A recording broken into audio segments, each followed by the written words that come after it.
Ladies and gentlemen, boys and girls, we are live at the top of the world, I call it, top of the world in Baltimore City. And we have a very, very special guest for you. I told you guys I'm always going to give you the best in Baltimore. And you want to see the best, we're going to get the best. So we have a very exclusive interview coming up for you. The next voice you will hear is Mr. Alex Smith. I don't know if you've heard that name before in Baltimore, but if you're outside Baltimore, you'll learn today. The NoPixAfterDark podcast is fueled by Zeke's Coffee. Have you tried their coffee yet? I'm telling you, there's something different about it. Maybe it's because they roast their beans in a fluid coffee roaster, which provides the most accurate roasting temperatures and made with love. You would just have to check it out for yourself and try their delicious food while you're at it. Open now for curbside service, online ordering, carry out, and they also do wholesale. Visit Zeke's Coffee at 4719 Hartford Road. Open Monday through Friday, 7 a.m. to 6 p.m. and Sunday, 8 to 5 p.m. Kitchen closes at 3 p.m. or visit Zeke'sCoffee.com and you too can be fueled by Zeke's.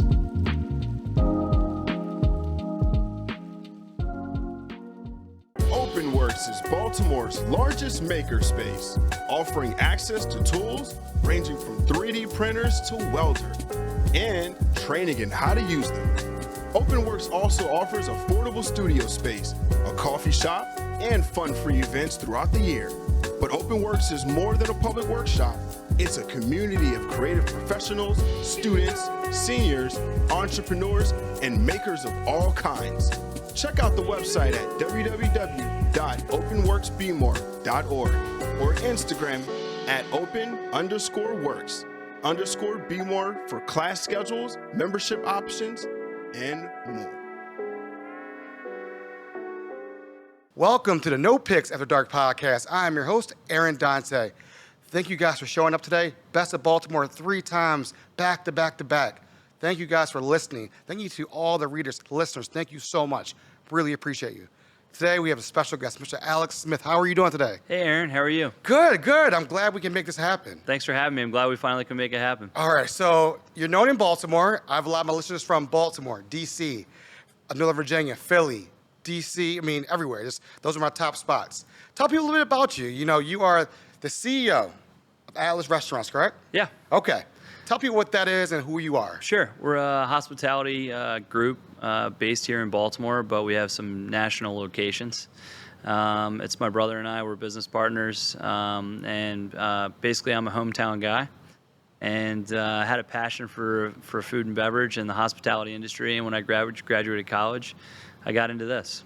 Oh, wow. Okay, yeah. So I always ask people, when you're growing up, what was your favorite childhood memory growing up? Everybody, for me, it was going to Memorial Stadiums and Eddie Murray. Going, Eddie, it might be saying my age right now. Yeah. So, but that was my thing. What about you?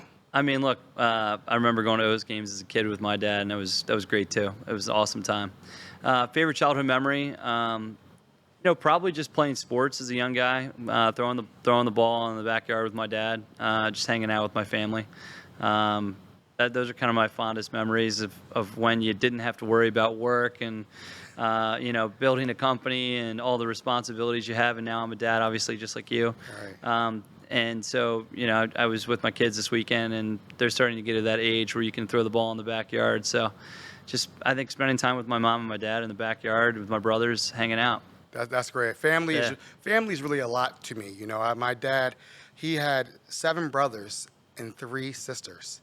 So every Sunday we would have a family dinner somewhere growing up. And my aunts would make the homemade ice cream and be like, and my uncles were pit masters. They would make anything. They get a whole pig and just smoke it all day and just cook it. And we would have fresh deer meat and just eating all those different type of foods. You're like, wow. That's what life's about right there. That's family time. That's what I really think about. So where did you go to high school? Because that's the thing. If you don't know, Baltimore's a big thing about high schools. I went to Boys Latin High School. Okay. My brothers each went there. Great school. Had an awesome experience there. Actually, Kiefer Mitchell was my 10th grade history teacher, who was a councilman here, and then I think he worked for Governor Hogan for a long time. But it's a good local school, and played sports there, and I had a great experience there. So a little thing about Boys Latin. When I was living in Baltimore, because I had moved all over the place. This is how old I am. I remember the Spaceship Challenger crashing on that day. when I was taking the entry exam test for there. Really? That's how long, that sticks out to me at Boys Latin, because I was on the McDonough swim team when I was younger. I was like real young, and they had a swim program up there. So I went to McDonough, kindergarten through 8th grade, so Wow. I spent a little time there too. Okay, so you know of it. Coach Ward, was he running the camp there? I've been so long ago. Long time I'm ago. old. Yeah. I'm old. I'm like old like dust now, I feel like. Yeah. But yeah, I mean, because for me, I moved from Baltimore to Ohio to Dallas, Texas, Yeah. to upstate New York, and then to Jersey, and then back So to you were all Baltimore. over. So yeah, so I'm all over. So that was a little bit about me. So let's talk about you. Like what sports you played? Are you a lacrosse guy? Yeah, I'm a lacrosse guy. Okay. Were you good at lacrosse? I was good. Now Okay. I'm not. Now I'm not very good. Okay. No, I played lacrosse at University of Delaware, and then graduated from there, and I played in the pro league for about 6 years, and then I played for the U.S. national team in 2010. Okay. Yep. Do you miss it at all? I miss it. I miss it a lot, but mainly I just miss the guys. I miss my teammates. I miss my coaches. That camaraderie that you have, that team-oriented feeling, to go out there and all work together to win. That's something I miss very much. And now it's kind of like in the restaurants, that's what you have. You have your team, and you go out there every night and you try and win. And do the best you can for the guests and for the experience. And so they're very much the same, just very different. And, I'm obviously not in nearly as good a shape as I used to be. It happens. No, I went to Q, so I don't know if you knew that. Great school. So it was interesting. Great lacrosse school. Thank you. Yeah, Yeah. So I remember Mikey Powell sitting on my couch Yeah. playing Sega Dreamcast. That's how old school. Like, he was literally Yeah. sitting on, and I remember all the lacrosse guys, great guys, really cool. I played with Casey and Ryan. Oh, wow. Okay. Okay. So, yeah. I played with Casey in Rochester for 2 years for the pro team up there, and then I played with Ryan on Team USA. Yeah, so Ryan, if I remember correctly, I was like in high school still, sneaking into college parties. And he was like, hey, come on in. Let's have a good time. Nice to meet you. It was so nice and pleasant. All the brothers were, and they just They're were first class. Yeah, Very just nice guys. really stand-up guys. Yeah, So great people. I love it. I miss the lacrosse guys. They were really good guys. Yeah. Good to hang out around with. So after college, you do the lacrosse thing, but did you enter food business? What was that pivot where you're like, I wanted to start my own hospitality? Like, where did that pivot come Yeah, from? so we were just developing Harbor East when I graduated college, and I knew I was going to move back to Baltimore after college, and wanted to be around my grandfather and learn about development, learn about real estate. And at that time, he was developing Parcel B, which is, as you know, would be where the Landmark Theater is to our house is in that area there.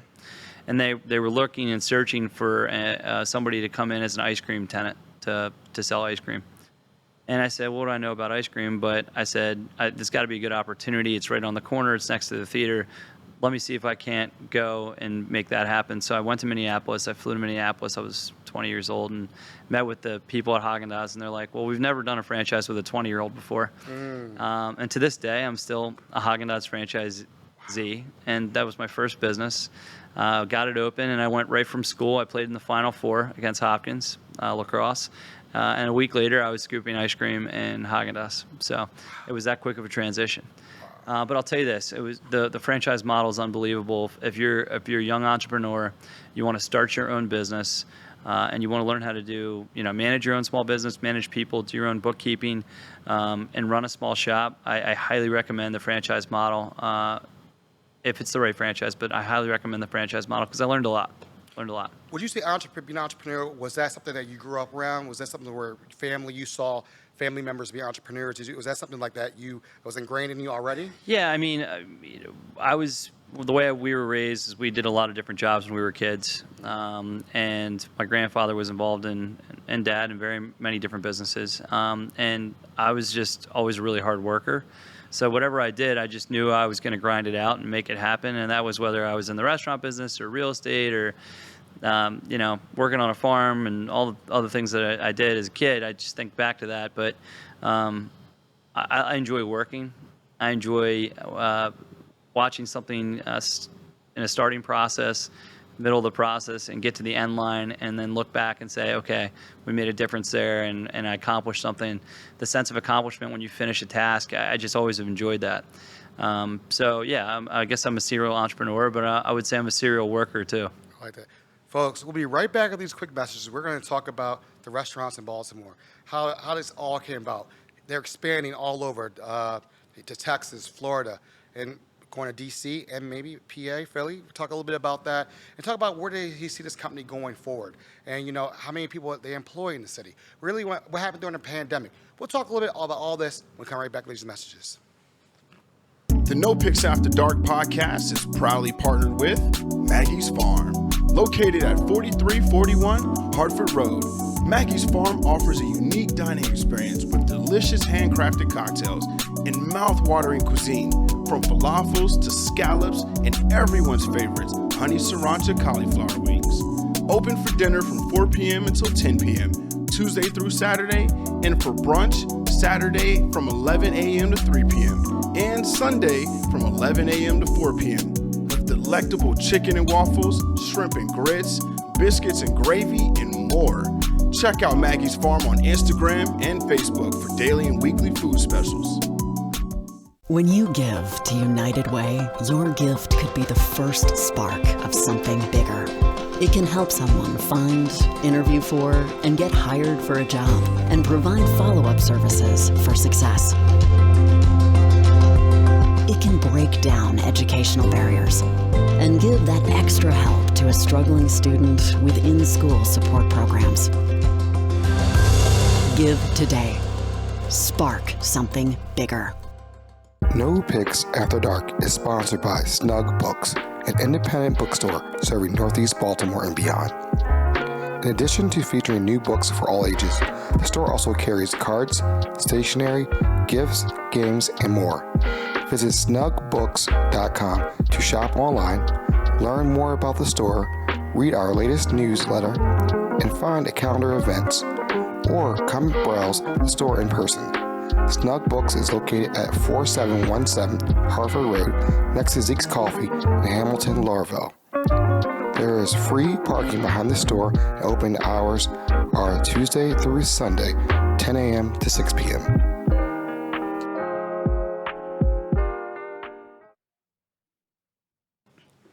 All right, folks, we are back with CEO Alex Smith of Atlas Restaurant Group. How are you doing? Good, Aaron. You're sweating. You had me sweating a little bit. Oh, I'm doing good. Good. That's cool, man. I appreciate your time, though. Oh, and we're at the pleasure. beautiful Bygone. Beautiful restaurant. Oh, Rooftop man. of the Four Seasons. 360 view right now, folks, of Baltimore City. I'm going to tell you, I'm ready to have a snack after this, but it's not open yet. But thank you guys for having us here. It's our pleasure. Appreciate it. Yeah. So you talked about häagen-dazs. You talked about the ice cream. Yeah. How do we translate that to what we're doing now of Sure. all the restaurants? How many restaurants do you have in the Atlas Restaurant Group right now, as we speak? We have 22 in Maryland, and then we have 3 in Texas. We have 1 in South Florida, and then we're about to open 2 in D.C. So we're somewhere around 26 or 27 restaurants. Okay. Yeah. And that's a lot. It's a lot of restaurants. That's a lot of that's a lot. I mean, a lot of restaurants, a lot of people. yeah. Yeah. So how did we get here? Let's walk us through it. Like Sure. walk us through the story of like häagen-dazs to now. How did we Yeah. get there? Tell us a little bit. So there was when Harbor East was being developed, there was no lunch spot down here. Like Right. these are the days before, Sweet Green. This is the days before Nando's and various other places. And so I was like, there's no good New York style deli around here. And actually, it started with a burger franchise. I got involved in a burger franchise, which I ended up transitioning to a deli.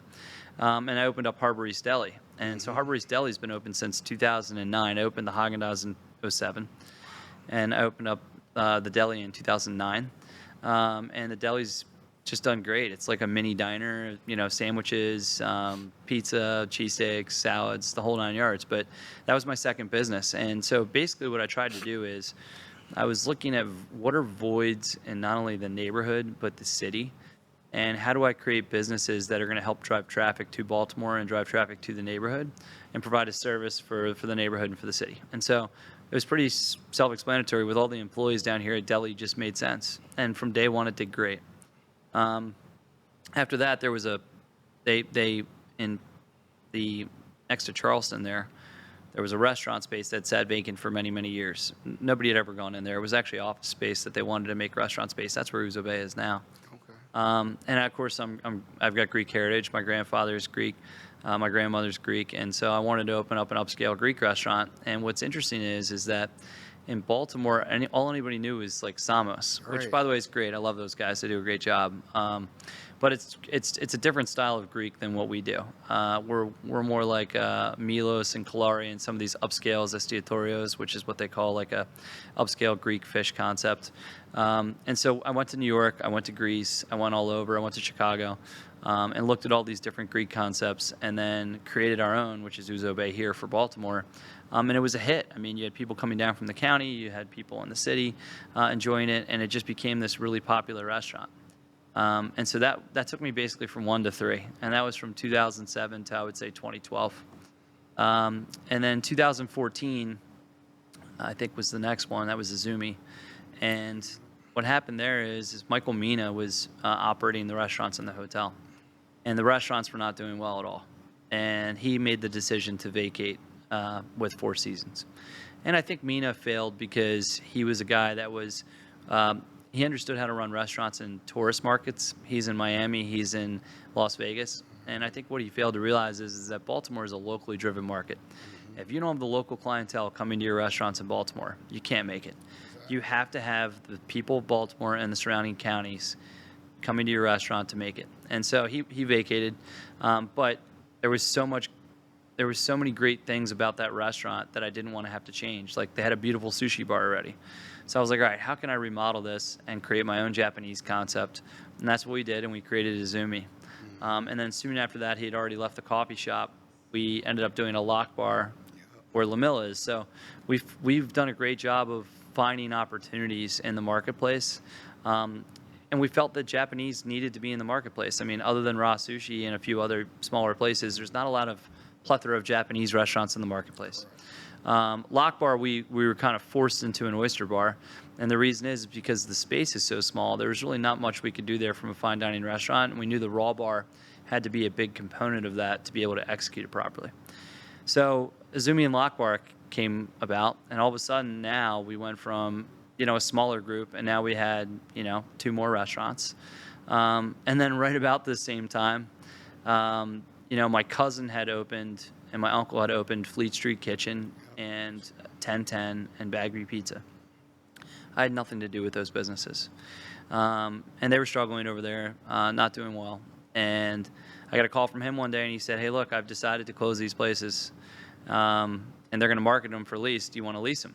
And I was like, I'll talk to the landlord and see what I can do. And so I went over there, and we don't own that property.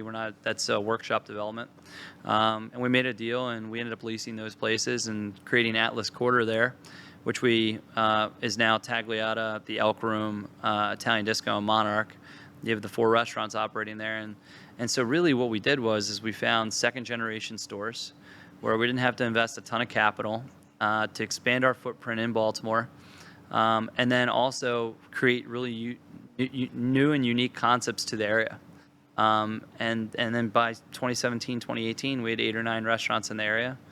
And then I started getting involved in the historic markets. A friend of mine, Calliope Parthemos, and Colin Talbert, who's head of the BDC, I wanted to revitalize these historic markets because they'd sat vacant for years and years and years. I mean, Broadway Market was vacant for the North Market, 15 years, I think. And so we came in, and we just decided we had an interest in developing these old historic markets, and so on and so forth. And it's just it's almost an addiction, because when you open these places, you're creating such unique space for people to come and enjoy themselves, and you're putting out an incredible product. And when people are receptive to that, and they go out and they enjoy it, and you can come into work every night and watch a smile on somebody's face, or watch somebody when they walk into Chop Tank for the first time, which used to be a parking lot, and they see how it's been repurposed, it's the greatest feeling in the world. And so we've just continued to grow. It's interesting because I remember, by you telling me all these stories, I'm thinking about my time. I used to work for his Fortune 500 company, not going to name them, but I opened up all their stores in Maryland and Virginia.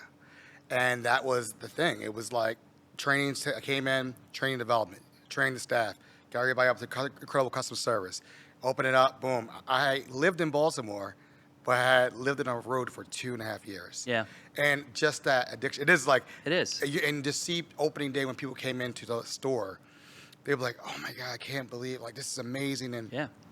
I do miss the people of the aspect of the business. I miss working with people. I miss the smiles. I miss the customer smile, the training, like, oh, I didn't know this, and things of that nature. So going through that, did you ever get nervous opening so many restaurants in a small vicinity where they might be cannibalizing each other? Because Yeah. I know they're different, but they might be competing with each other. Did you ever think about like that? Absolutely, and that's something my brother and I, my business partner Eric, we talk about all the time is when are we going to cannibalize ourselves? And you know what's interesting is every store we've ever opened has continued to grow year over year. Okay. And I think the reason is we've created a regional tourist destination, which is Atlas Restaurant Group. Mm-hmm. And I got to check the numbers, but I'm pretty sure we're going to serve in Baltimore alone between 2.5 and 3 million people this year. And so when you look at how many people are coming through our restaurants in the city and the surrounding counties, it's more than anybody that goes to M&T Bank Stadium or Camden Yards or the National Aquarium. That's how many people are coming to the city to experience what we're putting out, which is great product, live entertainment, hospitality. So we've now become this driver for the city in ways that we never even imagined. And they're coming down now, and they're hopping from restaurant to restaurant, and they're getting all these different experiences that they can't get in other surrounding counties. And so we feel like we're bringing people back to the city, which is always the goal. So yeah, you're always going to cannibalize yourself, but as long as collectively we're bringing people back to the city and we keep the ball moving, we continue to grow, and it's been a good thing. So what do you think when, like, some people might say, oh, you got so many restaurants, like, you're opening so many of them, like how can you keep that pace up? I mean, what do you, like, do you think you can? Or, I mean, because right now you have a couple in the county, correct? We do. Yeah. And then you open a couple over in Federal Hill, right? We have Watershed, and we have the Atlas Fish Market in Okay. Federal Hill. Yeah. And then I saw you guys at the farmers market there too. Yeah, we're doing. We have a farm, and we're doing. Well, we've had a farm, and we do some produce there. Yeah. Yeah, I saw that. So I was doing my homework. I was like, oh, okay. So you guys are in a lot of different things. We are. How do you I know you have to have a good team around you. It's all about team. Because you can't touch everything. No question. How do you maintain that? And how do you put the right people in place to make sure that this business runs smoothly? It's a great question. I've got 2 great partners that run Atlas Quarter from the front of house and back of house perspective, David and Julian. They're my partners in the business. They run Atlas Quarter. They're partners with Marmo in Houston, Texas.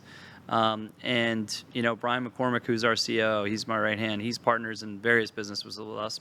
But this is a guy who started as a general manager with us at Ouzo Bay. Now he's partners with me on 6 restaurants and running our entire company. So what we've done a great job of is identifying great people. And over the last 10, 12 years, we've given these people opportunities to grow within our organization. And you can't grow without great people, and we're really lucky to have a great team. Yeah, we were talking a little bit offline. Like, one of the people that I followed over, and he's probably embarrassed when I shout him out as well. Yeah. I've known him from Ouzo Bay. Yeah. And that was my dude because he came over. I met him at Pazzo. Followed him over. I was like, we're going to That's where I met him too, by the way. I met him at Pazzo and recruited him to come to Lock Bar. So see, that's why it's hilarious. That is hilarious. He was the bartender. I was like, I got to go see him. Anywhere he goes in Baltimore, I will go see him. And I just found out, like, he's a manager here now, running one of your successful businesses. Yeah, and he's going to the next step with us. He'll eventually be a multi-unit operator, and he'll be involved in a bunch of different things. I love hearing that. And that's what it's all about. And what have you, I guess, learned, like, what trials and tribulations have you seen that you've gone through that you've, like, learned and you've, like, adjusted to that? Anything that... Yeah, I mean, look, this is not an easy business. And, there's going to be things that happen. And I'll just give you for an example. If we put 2.5 million people through our restaurants this year, one of them is going to have a bad experience, a real bad experience. Right. And it's about how do you recover from that experience? How do you do a better job training? How do you recover that guest if they can be recovered? How do you try and get them back into another property or the same property to show them that you can have a great experience? The most frustrating part about this business is that anytime you scale any business, obviously, you have to accept a certain level of mediocrity. Right? And in this business, it's tough to accept anything mediocre because you always want to put your best foot forward. I know that nobody will ever run a restaurant as if I was there running it myself every day. you can't be 26 places at once. And so the frustrating part about scaling our business is, how do you make sure that everybody, all those millions of people that come through your stores every year, continue to get a great, positive customer experience? That's the hardest part. Yeah, I know that you guys do extensive training for your staff. I know Absolutely. You guys. I know I've worked with had Al Hutchinson, CEO Yeah. of Visit Baltimore. You guys are one of the leaders in the diversity initiative trainings Yeah. and whatnot. So I know that those things are there, and I don't think a lot of people know that. No, we sponsor DEI training for the city of Baltimore, and this is something, DEI training is something we've done for years. Right. But the problem is that when you have 1,400 employees and you're doing summer hiring, right? Let's say you bring on 50 new employees in May for the summer season. Not all the time are all those people caught up and at the same speed as everybody else that's been in your organization. Mm-hmm. And so now you're putting people on the floor to interface with customers that obviously everybody knows, and I'm sure you've talked to people and during your podcast about all the labor shortages going on and everything else. So it becomes a constant battle to make sure that these people are provided with the right training, they're caught up to speed, they understand the standards and the value system in the organization. And that comes down to the managers and the team members to make sure we continue to drive that home. But like I said, the difficult part is with so many people being hired constantly and new properties coming, you always have to retrench and continue to train. Yeah, I remember, again, we'll talk offline with a company I worked with before, but that was the main thing. Same thing like you, training development. Yep. I mean, I remember before you even hit the sales floor, whatever, it was like you had to do an incredible customer service training. You had to go diversity and awareness training. Yep. And that was off the top before you even got out there because we wanted to make sure you understood the values of what we did. Absolutely. And I'm sure, again, those things, restaurant business may be a little bit harder because Yeah. you got to be that turnaround. As soon as you hire that person, they're already in the books, ready to rock and roll. So It's correct. I mean, it's look, we train everybody hits, orientation, they hit a handbook, they hit their DEI stuff before they even get on the floor here. But I will tell you that you also don't know who these people are. And you can provide all the training in the world, but until you see somebody in action, dealing with the customers, talking with the guests, interacting with the guests, it's tough to understand who you're working with. And so there's a level of time that it takes to get people up to speed and also to make the managers aware of the people that they're dealing with. got you. So the big thing I want to ask you is pandemic hit. Tough time. Tough times. You have, at that point, I mean, I don't. We had about How 1,000 many- people at that time, Okay, yeah, 1,000 nationwide. employees. Yeah. What do you do? Like, I mean, how Yeah. do you even pivot? Like, I mean, you can't have the DJ playing. You can't have the No. glitz and glamour. Yeah. It's like meat and potatoes right now. People So- aren't spending like they used to. Well, we went from doing so many dollars a week to zero, Right. essentially overnight. And it becomes a pretty simple equation because, if we were to pay all of our hourly employees essentially what they were making, we would be bankrupt or out of business within a month, Right. like permanently. They're not able to reopen. And so I made the decision right away. I mean, I knew it was coming, and I looked at it. I had talked to somebody in the governor's office, and I knew that there was going to be a shutdown coming, and that was starting all across the country, so you could kind of see it happening. And I was like, we're going to get shut down. I was like, okay. So we huddled with the HR. We're like, we got to lay off our hourly people. Let's figure out a way to send them emails, get on virtual, and figure out a way to get these hourly employees in the unemployment queue. Because we knew if we could get them in the unemployment queue right away, that they would be taken care of throughout the pandemic. So before anybody else had fired anybody, we had let go of we had furloughed all of our hourly employees, and were working with them with HR to get them in the queue. Then we set up all the management staff. What we did is we paid them half their salaries, and we carried them through the pandemic, and then we worked with the management staff to help coordinate food giveaways during the pandemic for our hourly employees, so we can make sure that there was, they were getting food and toiletries and things of that nature. And so we reacted quickly, but it was a horrible situation. I mean, for me as a business owner, and this is before any government money had come in, I owed a few $1 million just in to distributors, to payroll, to this, to that, and you have no money coming in. And so it's like, you do what you can. Did you ever find a point that you sat by yourself and was like, this could all come crashing to an end right now? Like, did you ever have a moment where where mentally you were like, I don't know. I don't know where this is going to happen. Yeah, right my now. brother and I were super depressed. We actually we have a farm down the Eastern Shore, and we have a small farmhouse. And we went and we locked ourselves in the farmhouse. Right. We were there about a week before we even came out. Wow. And we just said, look, we watched, I'm sure as everybody did, the teleconferences every day with all the Fauci and all this stuff. Yeah. And we just said, hey, look, let's just figure it out. Let's just one day at a time. And it was not easy, but we got through it. And I think we did the right thing by keeping a lot of our management on because they all came back. And then the other thing is that as soon as we could get the engine running, we had the engine running. So the day we were allowed to operate, we were back in operation. We felt that was really important because we knew people need to get back to work. Wow. So, what did you learn from that whole experience, just going through that whole process of just the pandemic?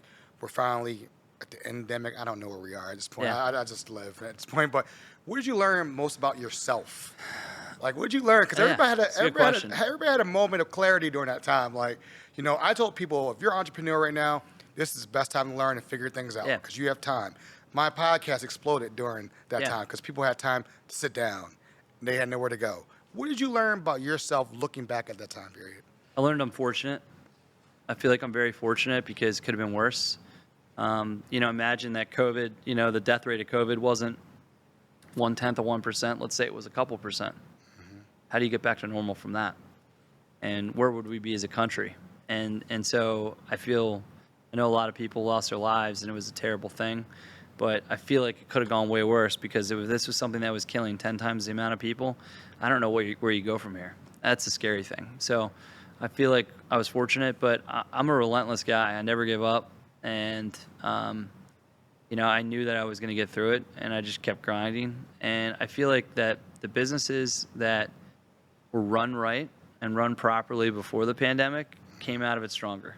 And the businesses, especially in the restaurant business, that weren't doing well before the pandemic, that weren't really running their business right, they disappeared.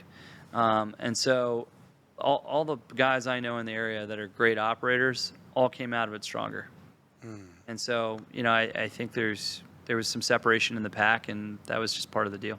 Yeah, I've seen a lot of restaurants that are still going strong as we speak right now. And I agree. I tell people, if you can get through the pandemic, you can Get do through anything. Yeah. You can do anything out here. I agree. There's nothing out here that you cannot do at all.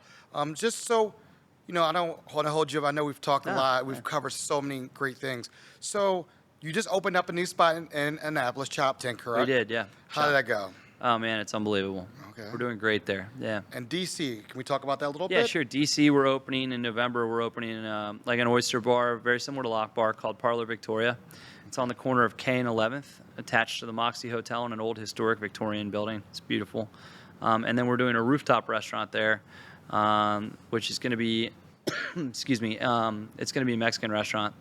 Okay. And it's going to be beautiful and very cool and nice rooftop restaurant in DC.